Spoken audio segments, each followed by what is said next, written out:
तक उसको दे दिया, तो छोटे भाई मन में ये विचार करेंगे कि बड़े भैया ने अयोध्या का राज केंद्र में तो अपने बेटों को बिठाया और छोटे छोटे राज्यों में हमारे बेटों को भेज दिया, मतभेद हो जाएगा। इसलिए क्या किया जाए? तब राम जी ने जब ध्यान किया तो विचार आया कि बड़े बेटे का अधिकार पिता के सिंहासन के ऊपर होता है। तो राम राघवेंद्र सरकार ने कहा कि सबसे बड़ा बेटा तो मेरा हनुमान है, क्योंकि सबसे पहले जानकी ने हनुमान जी को सुत कहा था। सुत माने बेटा। सुन सुत करहि विपिन रखवारी और महासुभट रजनी चरभारी। तो उन्होंने कहा कि तिन कर भय माता हिनाई, जो तुम सुख मानो मन में। भैया मुझे जोर की भूख लगी है। बोले माता जी कहने लगी, रे भैया हनुमान तू भी दुखी है और दुखी कर पाए। बोले क्यों माता जी? बोले हमारे खाबा का ठक्का नहीं है या मेरे खाने का ठिकाना नहीं है, मैं खुद यहाँ तिल तिल कितनी पीड़ा सह रही हूँ। मैंने अभी तक यहाँ पर एक अन्न का और एक जल की बूंद ग्रहण नहीं की है, और तू आते पहले कह रहा कि माँ भूख लगी है। जब हमारे ठिकाना नहीं तो तुम्हें कहीं खवाड़ू। हनुमान जी ने कहा कि मैया मुझे तो ये जो सुंदर सुंदर फल लगे हैं ना, इनको देख करके भूख लगी है, क्योंकि बानर का स्वभाव है। माता अगर आपकी आज्ञा हो तो मैं फल खा लूं। माता जी ने कहा कि सुन सुत करेंगे विपिन रखवारी। बेटा यहाँ पर तो बड़े बड़े महायोद्धा इस अशोक वाटिका की रखवाली करते हैं, और तू फल खाने के लिए जाएगा तो वो तुझे मार देंगे। हनुमान जी ने कहा मार चिंता नहीं है। क्यों नहीं है? अभी अभी आपने आशीर्वाद दिया ना, अजर अमर गुण निधि सुत हो। अभी तो आपने कहा कि जाओ अजर हो जाओ, अमर हो जाओ, तो क्या आपका आशीर्वाद व्यर्थ हो जाएगा? आपके आशीर्वाद में की शक्ति नहीं है कि ये छोटे मोटे राक्षस हनुमान को मार दे। आपका आशीर्वाद है ना मेरे साथ में, आपने अमरता का वरदान दिया ना मुझे। झुकता नहीं शिव भक्त किसी काल के आगे, झुकता नहीं शिव भक्त किसी काल के आगे। वो काल क्या करेगा महाकाल के आगे। हनुमान जी स्वयं महाकाल है महाराज। एकादश 11वें रुद्र हैं, शंकर जी के 11वें अवतार हैं हनुमंत लाल। तो गए। अब माता जी ने कहा कि बेटा फल खाना लेकिन तोड़ना मत। अब जब अशोक वाटिका में गए, वहां जाकर के देखा तो एक भी फल नीचे नहीं पड़ा। अब फिर समस्या होगी, माता जी ने मना किया कि तोड़ना मत, और फल एक भी नीचे नहीं, और भूख जोरों की लगी है, क्या किया जाए? पवन तनय संकट हरण ज्ञानी नाम अग्रगण्यम। ज्ञानियों में जो अग्रगण्य है, बुद्धि का जो खजाना है। जय हनुमान ज्ञान गुण सागर, पूरा सागर ज्ञान का विवेक का जिसके अंदर विद्यमान है, जो स्वयं भगवान शिव का स्वरूप है। शंकर स्वयं केसरी नंदन। दिमाग लगाया हनुमान जी ने। माता जी ने कहा कि बेटा तोड़ना मत। तोड़ने के लिए मना किया, उखाड़ने के लिए तो नहीं किया है। तोड़ने के लिए मना किया है, उखाड़ने के लिए नहीं किया है ना। तो पेड़ उखाड़ने लगे महाराज, और दौड़ करके गए। नाथ एक आबा कपि भारी, दिन अशोक वाटिका उजारी। अच्छा, एक बंदर ने अशोक वाटिका को उजाड़ दिया। बोला हो महाराज तुम सब क्या कर रहे थे? बोले महाराज हम गए उसको रोकने के लिए, तो हमारी चटनी बना दी उसने। रक्षक मर्द मर्द नहीं डाले, रगड़ दिया हमको, फेंक दिया रगड़ रगड़ के। अक्षय कुमार तुम जाओ, और उस बानर को पकड़ के हमारे दरबार में पेश कर। हो पिताजी अभी जाता हूँ, मेरा नाम अक्षय कुमार है, मेरा कोई शय नहीं कर सकता। अक्षय मतलब जिसका कभी शय ना हो, जिसका कभी अंत नहीं हो। अक्षय कुमार गया और जाकर के हनुमान जी से युद्ध करने लगा। हनुमान जी को ललकारा, अरे वानर तुझे शर्म नहीं आती, हमारी अशोक वाटिका को उजाड़ दिया तूने, कौन है तू? चल महाराज रावण के दरबार में, महाराज तुझे बुला रहे हैं। हनुमान जी ने कि भाई साहब थोड़ा पास में आओ, मारे कई नाम है आपको? अक्षय कुमार, हाँ थोड़े से मेरे पास में आओ, मैं टेस्ट करूंगा आपका। देखा आप अक्षय है कि से है? ओरिजिनल अक्षय कुमार है कि डुप्लीकेट देगा आप? मैं चेक तो करूं। अक्षय कुमार जो बालाजी सरकार के पास में पहुंचा, हनुमान जी महाराज ने अपना हाथ उठाया, बाएं भुजा असुर दल मारे, अपनी बाहिनी भुजा को उठाकर तो धीरे से, जोर से नहीं, बिल्कुल हल्के से हाथ से जो एक चाटा मारा ना, अक्षय कुमार का शीश कट के अलग हो गया, हाहाकार हो गया। अरे भागो, अरे बानर बाको रे, लंका नगरी में मच गयो हाको रे।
बोली बालाजी सरकार की, कामखेड़ा दरबार की, बागेश्वर धाम की।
के ऊपर चढ़ गए और वहां जाकर के सिंह गर्जना करने लगे।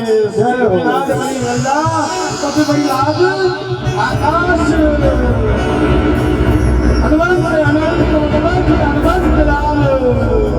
अपने विशाल स्वरूप में प्रकट हुए और पर्वत से छलांग मार गई और जो ही छलांग मारी जितनी भी लंका की चुड़ैलें थी, जितनी भी लंका की डाकना थी, वो सब डर करके भागने लगी और कहने लगी ये कूद गयो रे, कूद गयो रे, ये कूद गयो रे बालाजी, ये पर लोटा सू डाकन मार दिए गोटा सू, कूद गयो रे बालाजी, ये पर लोटा सू डाकन मार दिए गोटा सू।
मंदिर जब जाने लगे बालाजी महाराज के, तो कहते हैं कि बालाजी महाराज मंदिर जाने ने काटो लाग्यो सब, बालाजी महाराज मंदिर जाने ने काटो लाग्यो सब, मंदिर जाने ने काटो लाग्यो सब, बालाजी मंदिर जाने ने काटो लाग्यो सब, बालाजी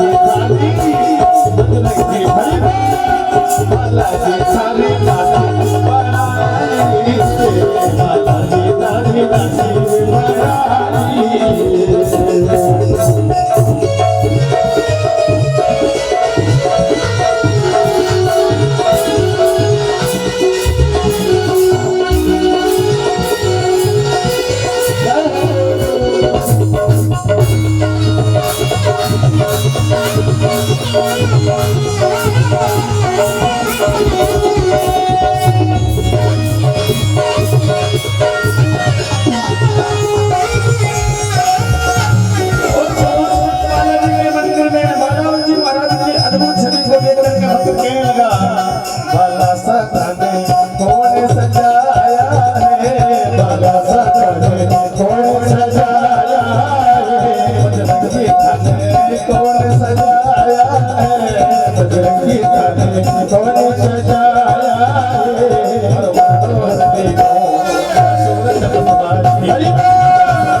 आप लोगों की जेब में आवाज नहीं आ रही है। और शास्त्र में ऐसा लिखा गया है कि जो लोग भगवान की जय बोलने में कंजूसी करते हैं ना, ये जय बोलने में जो लोग कतराते हैं, जिनको जय बोलने में शर्म आती है ना, उनको ठाकुर जी अगले जन्म में ऊंट बनाते हैं और फिर वो रेवारी वंश से जय जय बुलवाता है। तो जिनको ऊंट बनना है वो धीरे बोले, जिनको नहीं बनना है वो जोर से बोले। मर्जी आपकी, फैसला आप लोगों को करना है। जो नहीं बोले छे उनके छुरियां होवे छे, जे बोलना है बोला तेरी हरियाल की ये अबे तो बोलना चाहिए। छोरी ही वंश बढ़ाती है और एक वंश ही बढ़ाती है, दो वंश बढ़ाती है। हो तो बोल हरि लाल की जय। देखिए बेटा बेटी में कोई भेद नहीं होना चाहिए। बेटा और बेटी दोनों ने एक ही कोख से जन्म लिया है, एक ही माँ के स्तन से दूध पिया है, एक ही आंचल में दोनों पल करके बड़े होते हैं, तो फिर भेदभाव क्यों? बेटियां तो कहते हैं बेटे भाग्य से होते हैं, जो भाग्यशाली होते हैं ना उनके घर में बेटे होते हैं। लेकिन कहते हैं कि महाराज जो सौभाग्यशाली होते हैं उनके घर में बेटियां होती हैं। हाँ,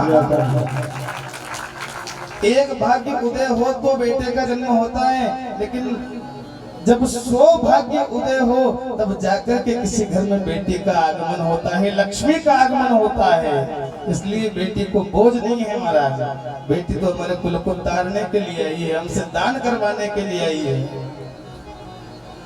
नहीं तो अपन एक मुट्ठी कणकानी मेला को यात्रा गाठा है, लेकिन अब छोरियां तो देनी पड़े, साड़ी भली कतरी गई, कतरो मन मारो, कतरो कितना भी कृपण व्यक्ति क्यों ना हो, लेकिन आखिर बेटी के लिए भानेज के लिए तो करना ही पड़े महाराज। और देखिए कुछ लोग ऐसे हैं दुनिया में जिनके भाग्य का हर व्यक्ति को प्राप्त होता है। हाँ, बहन बेटी के भाग्य का, गौ माता के भाग्य का, गरीब अनाथ लोगों के भाग्य का, साधु संतों के भाग्य का, ब्राह्मणों के भाग्य का, सत्संग के भाग्य का। जो धन होता है ना वो कभी भी हमारी जेब से नहीं लगता, ये सिर्फ हमारा मन है कि इतने पैसे लग जाएंगे कि कहां से लाएंगे। लेकिन जब तक ये कार्यक्रम शुरू नहीं हो तब तक ये मन में रहता है। एक बार जब ठाकुर जी घर पधार जाते हैं तो फिर सारी चिंताएं अपने आप दूर हो जाती है, अपने आप दूर हो जाती है। और मैंने तो ऐसे ऐसे भक्तों के घर में भगवान की कथाएं सुनाई है कि जिनके यहाँ पर है ना महाराज, एक बहन तो वो रिसा के बैठ गई घर में, बिल्कुल रूठ गई, बोले कि जब तक भागवत कथा नहीं करवाओ तब तक ना तो भोजन करूं और ना पानी पीऊं। चंदवासा की घटना, विश्वकर्मा परिवार बिल्कुल नाराज होकर बैठ गए, अपने पति से, सास से, ससुर से किसी से बात नहीं करे, अपने आप को कमरे में बंद कर लिया। क्योंकि एक जमाने में जब उसको बेटा नहीं था ना तो किसी बात करके मम्मी से उसको बेटे का आशीर्वाद मिला था, ठाकुर जी की कृपा हुई और बेटा हो गया। अब बेटा हो गया तो वो बहन तो संकल्प करके गई थी कि जब मेरे बेटा हो जाएगा तो मैं तो कथा करवाऊंगा। अब बेटा हो गया, अब बेटा हो गया, फिर भगवान से कही लिखे मान लिखे कि एकल खोलिया परिवार आपका हार्दिक हार्दिक स्वागत करता। तो घर वाले थोड़े कृपण थे, क्योंकि एकल ने कहा कि अरे बाबू जी मुझे बड़ा पया लागे, एकल खोलिया पया कोई खर्च दे दे, बंद परिवार दुनिया आदि स्वागत करता है। लड़ाकू परिवार आपका समस्या जीवन का मेर खोद वाला परिवार आपका आ जाता है, खर्चे पे खर्चे आ रहे हैं, कैसे करवाएं कथा? ऐसे ने तो ठान ली, बालक ऐसे करते करते बालक 20 वर्ष का हो गया, 20 वर्ष का बालक हो गया। और वो घर वालों से हर साल कहती है कथा करवा लो, लेकिन घर वालों ने उसकी बात को स्वीकार नहीं किया। और जब बालक 20-21 साल का हो गया, अब सगाया आंगन छूट जाए, मानस राम से तो बड़ा होशियार है, जहाँ सुमति है जदे मार देता हो संपत्ति है। अब 20 जगह की सगाया छूट गई तो घर पे घबरा गया, उनके गुरुजी टीपड़ा में कहीं आ रहे, मुझे टीपड़ा में तो भागवत जी आ रही। अब आपको क्या चाहिए कराओ, फिर आपको भी को डिसाइड करना है ये संपत्ति चाहिए या ना भागवत जी कराओ, उनके बाद बहुलाओ। बोले गुरुजी जोड़ा दे करे लगा मन में मालूम है कि खाना नहीं करे लोग पहला भागवत जी करे वो आया बेटे एक और करे, बोले गुरुजी मारो भी छोड़।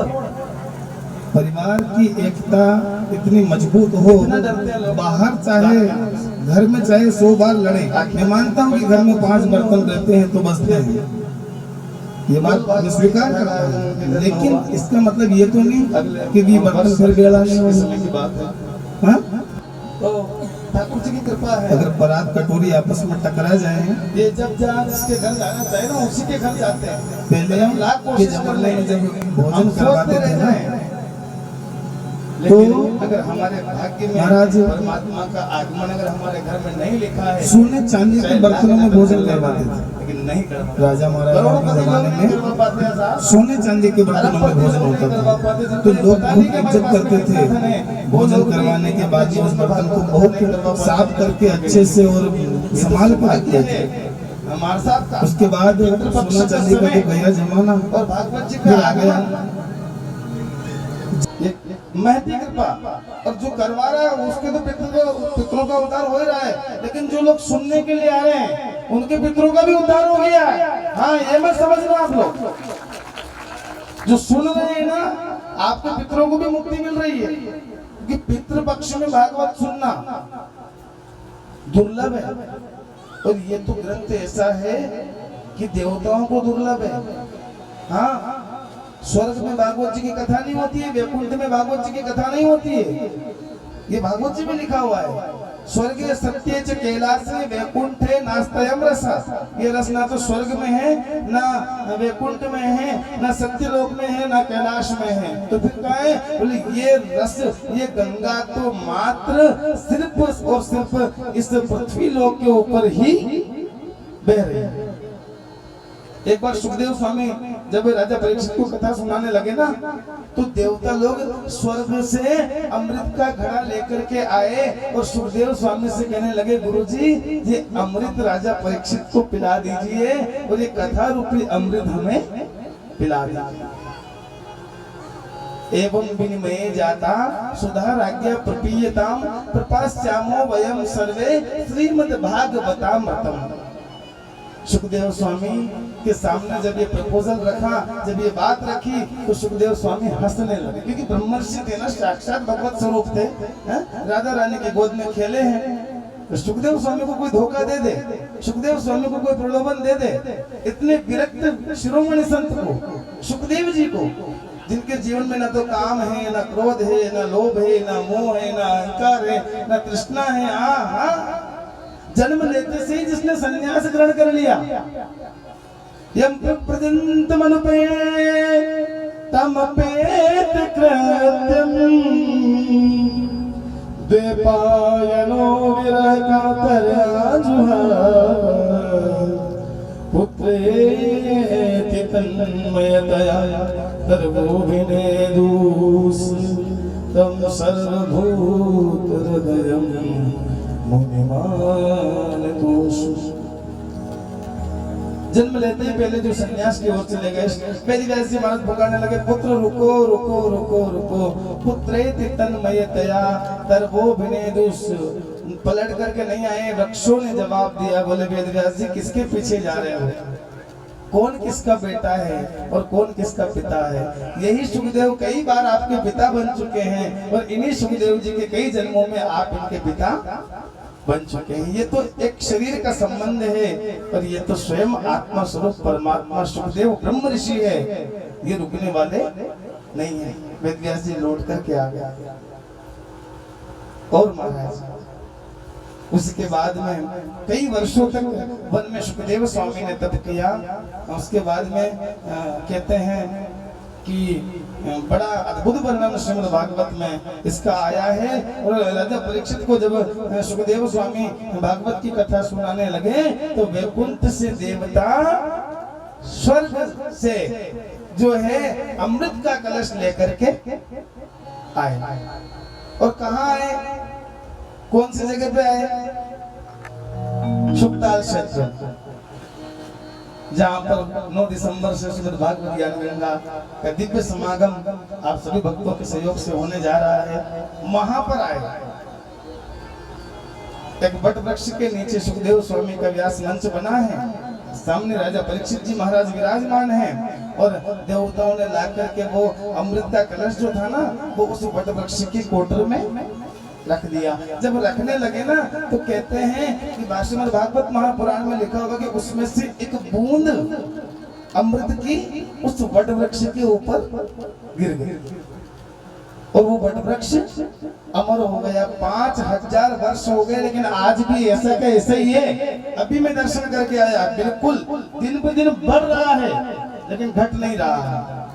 इतनी लंबी चौड़ी छाया है कि 100 कथा के पांडाल, 100 श्रीमद् भागवत कथाएं एक साथ में वहां पर आप करवा सकते हैं आयोजन। इतनी विशाल जगह है और एक बार अगर आप चले गए तो आने का मन नहीं करेगा।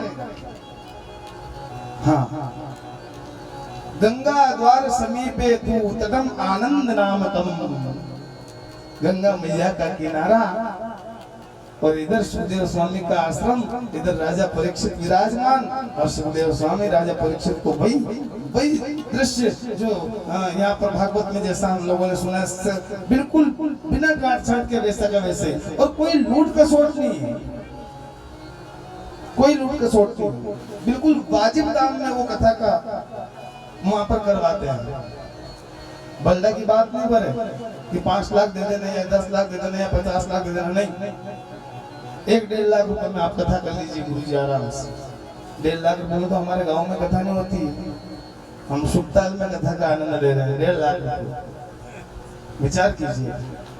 भोजन 2100 रुपए में मात्र 60 व्यक्तियों का भोजन एक समय का। हम होटल पर जाते हैं 250 रुपए, 300, 350 रुपए की थाली मिलती है 5 स्टार होटल में, कभी गए हो, लेकिन वहां पर 60 रुपए में भोजन करवा रहे, मन पसंद जो चाहो, दाल बाटी चाहो, चावल चाहो, पूरी चाहो, खीर चाहो, जो इच्छा हो जो लो, और भर पेट खाओ। यूं नहीं कि भाई हम तो 4 रोटी के बाद में फिर 8 रुपए रोटी फिर अलग से जोड़ेंगे, नहीं, ये नहीं। उन लोगों को कमाना ही नहीं है, क्योंकि वहाँ धन इतना है, माँ सुखदेव स्वामी की कृपा इतनी बड़ी है कि इतना धन वहाँ पर वो पड़ा हुआ है कि सिर्फ और सिर्फ उनका एकमात्र उद्देश्य क्या, कथा मात्रेक जीविना, जन जन तक श्रीमद् भागवत की कथा पहुँचे, और छोटा से छोटा वक्ता भी उस मंच पे जाकर के सुखदेव स्वामी का आशीर्वाद प्राप्त करके और भागवत कथा की शुरुआत करे। इससे बड़ा सौभाग्य और क्या हो सकता है। और बिल्कुल निःशुल्क सारी व्यवस्थाएं, मात्र 700 रुपए में कमरा महाराज 7 दिन के लिए। एक व्यक्ति का 100 रुपए उसका खर्चा, 100 रुपए के तो विमला खा जाए आजकल का दादा। हाँ, सिरगेटा पीछे सिरगेटा। सत्संग इतना सस्ता, सुखताल बहुत भाग्यशाली है हम लोग जो भारत में जन्म हुआ है हमारा। अमेरिका में होता तो केकड़ा पकड़ पकड़ न खाता, क्योंकि वहां पे भोजन है ही नहीं। हमारे यहाँ पर क्या कुछ नहीं है, परमात्मा ने कैसे सुंदर व्यवस्था की है, प्रकृति ने क्या कुछ नहीं दिया है। इतने सुंदर सुंदर वृक्ष, इतने सुंदर सुंदर फल दिए हैं, हलवा बना के दिया प्रकृति ने, और पैकिंग ऐसी करके भेजी कि महाराज 8 दिन तक पड़ा रहे तो खराब नहीं हो। प्रकृति का हलवा कैसा आपको पता है? प्रकृति का हलवा देखा आपने? राम जी ने कैसा हलवा पैक करके भेजा हमारे लिए? वो केला होता है ना, कैसा कवर चढ़ाया उसके ऊपर, कितना अच्छा बंदोबस्त किया और कितना स्वादिष्ट लगता है। हमारा हलवा कहाँ लगे उसके आगे? सेव फल बनाए, काजू बादाम, पिस्ता, अखरोट, ऐसी सुंदर सुंदर इतनी महंगी महंगी चीजें प्रकृति ने ऐसे अनमोल रत्न हमको दिए हैं, और उन सब अच्छी चीजों को छोड़ करके और हम शराब पीते हैं, हम तंबाकू खाते हैं।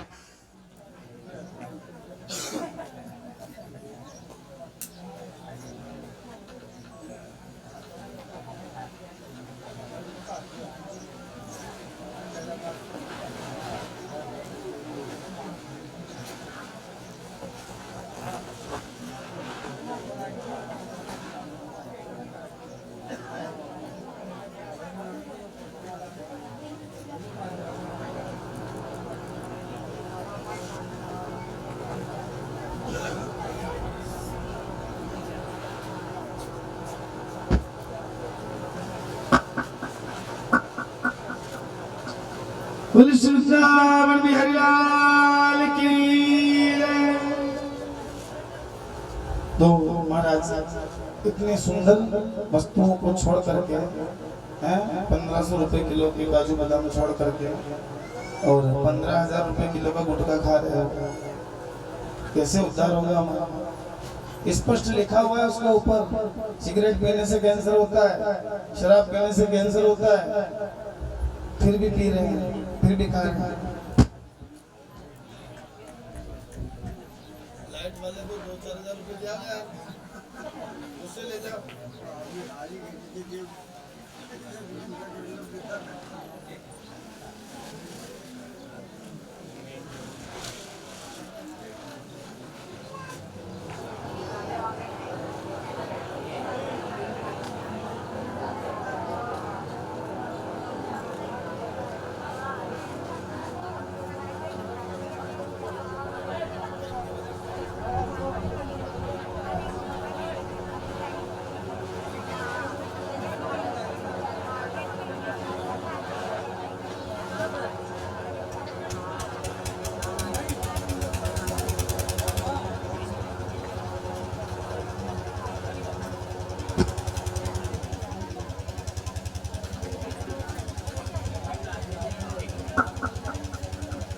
राधे राधे।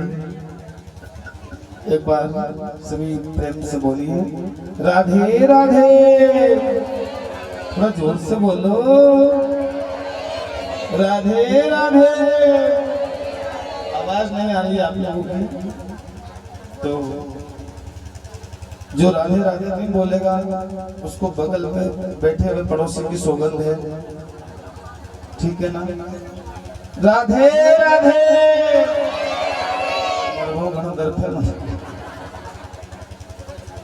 मरना कोई नहीं चाहता, सब जियो जियो और जीने लो, यही हमारे भारत की परंपरा रही है। वसुधैव कुटुंबकम की भावना, विश्व कल्याण की भावना हमारे भारत की रही है और विश्व गुरु हमारा भारत रहा है और आगे भी तैयारी वापस वही चल रही है कि एक दिन भारत ही पूरे विश्व का नेतृत्व, संपूर्ण राष्ट्र जितने भी देश हैं इस धरती के ऊपर